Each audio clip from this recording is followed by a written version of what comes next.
Hello，我係 Edmond，我係一個設計裝修人。今日同大家睇下呢個裝修緊嘅地盤。咁呢個單位呢，近乎全爆嘅，咁保留返廚房嘅牆身磚，地下都爆埋嘅。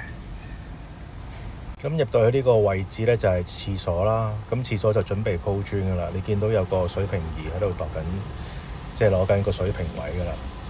咁廁所就做咗2層嘅防水啦，防水亦都擲咗水呢都冇問題噶啦。咁你眼前見到呢一個磚呢就崩咗啦，咁啊要業主呢去幫手，即係再買翻啲落嚟啦。因為田貝路買嗰啲呢都有時會有咁嘅情況出現，運輸嗰度出現咗呢個問題嘅。咁眼前呢都見到一間新建嘅房啦，批咗灰啦。咁鋪埋地磚噶啦，咁啊改咗啲燈掣啦，同埋改咗個來水嘅水源啦，升高咗啦，背氣喉都升高咗啲啦。咁你見到即係要用輕磚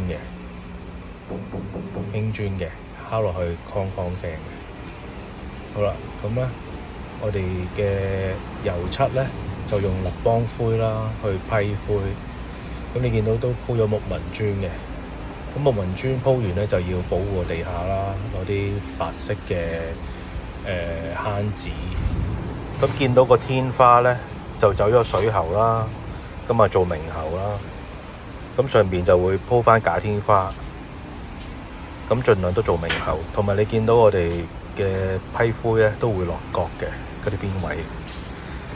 咁呢度咧就另外因為改咗嗰個間隔咧，所以咧就要鋪翻啲磚啦。鋪翻瓷磚啦，咁呢個單位都做埋鋁窗嘅，入職鋁窗。咁呢一個位置呢，就係用咗一條扁嘅不鏽鋼咧去分割翻批灰油同埋瓷磚嘅分割啦，令到佢收到口。咁睇住咁多先啦，拜拜。